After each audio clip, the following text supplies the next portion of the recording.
Good afternoon and a warm welcome to the media news. I am Olubumi Ajiboye Agwola. Minister of Finance, Budget and National Planning Zainab Ahmed says the federal government has secured a $800 million World Bank facility for fuel subsidy removal palliative. Ahmed made the disclosure after the Federal Executive Council meeting presided over by President Muhammadu Buhari in Abuja. She explained that the money was first tranche of the palliatives to be disbursed through cash transfers to about 50 million Nigerians who belong to the most vulnerable category of society. The minister explained that exit of fuel subsidy is a commitment in the petroleum industry bill with a provision of 18 months after the effectiveness of the Petroleum Industry Act. All petroleum products must be deregulated in June 2023. She added that the federal government will also have to raise more resources to enable it do more than the cash transfers and also in its engagement with the various stakeholders. The Nigeria Institute of Medical Research and other stakeholders in the country have launched the Canada-Africa Mpox Partnership. The Director General of NIMR, Professor Babatunde Salako, disclosed this at the event aimed at curbing the spread of Mpox and studying the dynamics of its transmission from human to human. Professor Salako noted that projects will provide also the needed information for stakeholders in the project to understand transmission dynamics and evaluate medical countermeasures of Mpox in Nigeria and Canada. Professor Salako said further that the Nigeria Consortium would work with their Canadian partners to help inform the clinical and public health response to local and global epidemics of Mpox. He further said 68 researchers with multidisciplinary expertise from Canada, Nigeria, the United States and the United Kingdom would work on the project that would involve community engagements from inception. The other institutions in the project are the University of Ilorin, the Slum and Rural Health Initiative Network, the Institute of Human Virology in Nigeria, and the Maryland Global Initiative Corporation in partnership with the Canadian Institute of Health Research and the International Development Research Center. The federal government has declared Friday 7th and Monday 10th April 2023 as public holidays to mark this year's Easter celebration. The Minister of Interior, Rauf Aregbesola, made the declaration in Abuja. Aregbesola, in a statement signed by the ministry's permanent secretary, Shuaib Belgore, urged Christians to emulate the virtues of sacrifice, togetherness, forgiveness, kindness, love, peace, and patience, which were attributes and practices of Jesus Christ as exemplified by his ministry on earth.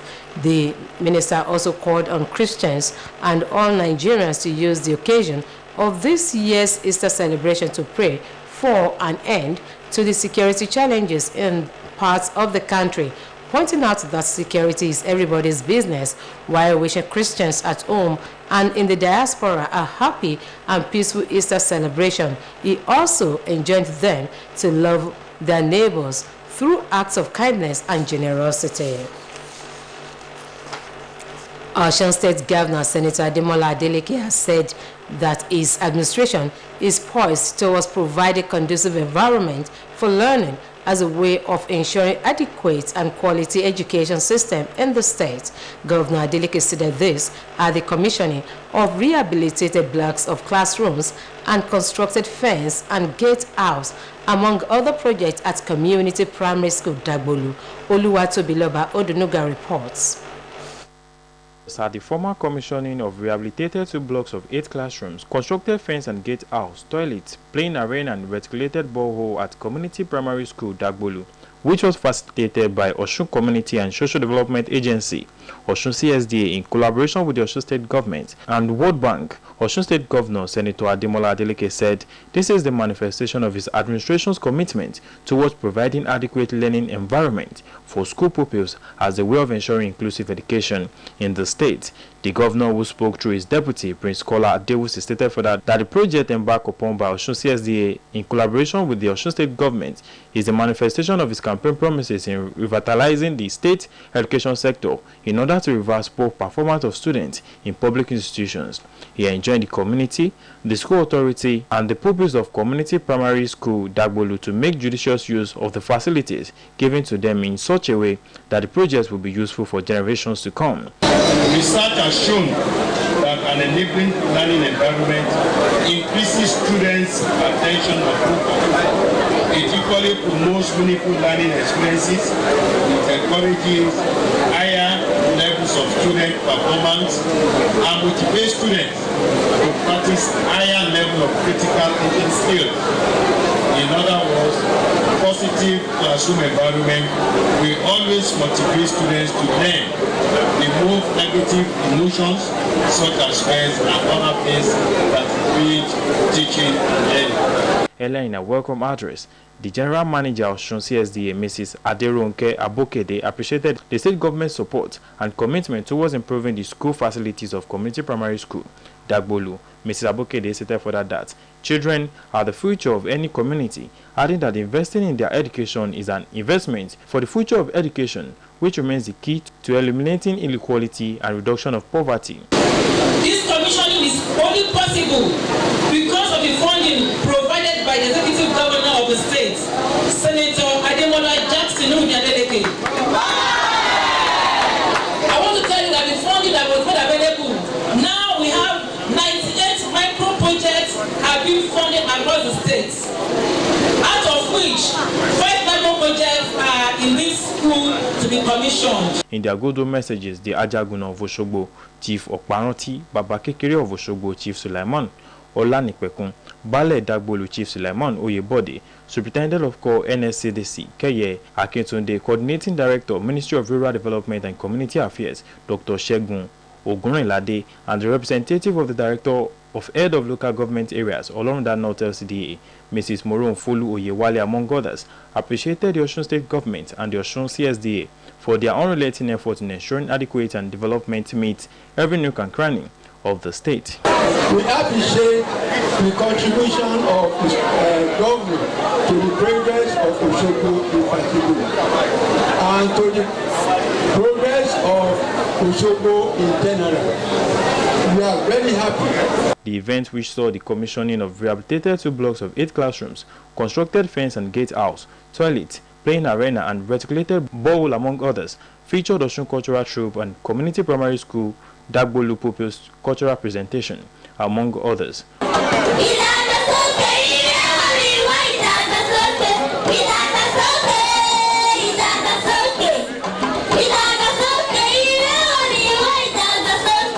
Oluwa Tobiloba, Odunuga, Osbc News.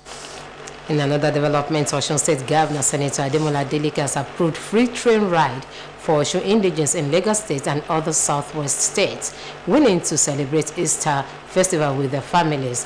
A release signed by the spokesperson to the governor, Malam Olawale Rashid, said the Imole train service will depart the Edo terminus in Lagos today, with stopovers at designated train stations in Ogun and Oyo states to pick passengers, and it is expected to arrive at the Nelson Mandela Park train station at Oshogbo in the evening. The return trip from Oshogbo to Lagos will be on the morning of next Monday, adding that the Imole train service is designed to provide relief to citizens of the state traveling home to celebrate with their loved ones, as the administration of Governor Ademola Adeleke will not relent in offering free train service for indigents during festive periods. Meanwhile, the Commandant General of the Nigeria Security and Civil Defense Corps, Ahmed Audi, has ordered the deployment of 30,000 personnel nationwide to beef up security in this country ahead of Easter celebration. The CG gave the order at the national headquarters of the Corps in Abuja while addressing personnel on the need for effective policing of the nation against any activity of dangerous elements planning to cause the breakdown of law and order. Audi directed all special forces in the Corps, such as the Armed Squad, CG Special Intelligence Squad, CG Special Anti-Vandal Monitoring Squad, CG's Marine Monitoring Unit, Special Female Squad, Directorate of Intelligence and Investigation, Rapid Response Squad, Agro Rangers, SWAT, K9 Counter-Terrorism Unit to join forces with the regular officers to ensure a hitch-free celebration. According to him, the massive deployment will cover all public utilities, suspected flashpoints, worship centers, markets, recreational facilities, shopping malls, parks, gardens, and other crowded locations in different parts of the country. And moving on to sport, Peru has lost the hosting rights of yet another major sporting event barely 2 days after the Federation of International Football Association withdrew the country's rights to host the World Under-17 World Cup Championship in November. The Peruvian capital, Lima, was scheduled as the host city of the 2024 World Athletics Under-20 Championships, but in a release, the World Athletics body said it was left with no choice than to withdraw the hosting rights of the South American country due to circumstances beyond its control. According to World Athletics, the Peruvian Athletics Federation informed that recent political instability and social unrest, as well as natural disaster in Peru, have left the federation and the local organizing committee unable to stage the event next year. World Athletics further said that discussion with a replacement host for next year's event and will provide more information in due course. While on the foreign scene, foreign ministers of Iran and Saudi Arabia have met in Beijing in the first formal meeting of the two countries' top diplomats in 7 years. China helped bring the two sides together and brokered the landmark agreement. Prince Faisal bin Farhan and his Iranian counterpart Hossein Amir Abdullahian met in front of traditional Chinese painting as well as the flags of their respective countries. And that ends the media news on OSBC TV. It was edited by Adebari Jimakinde. Do join us at 3 for the state news. Good afternoon.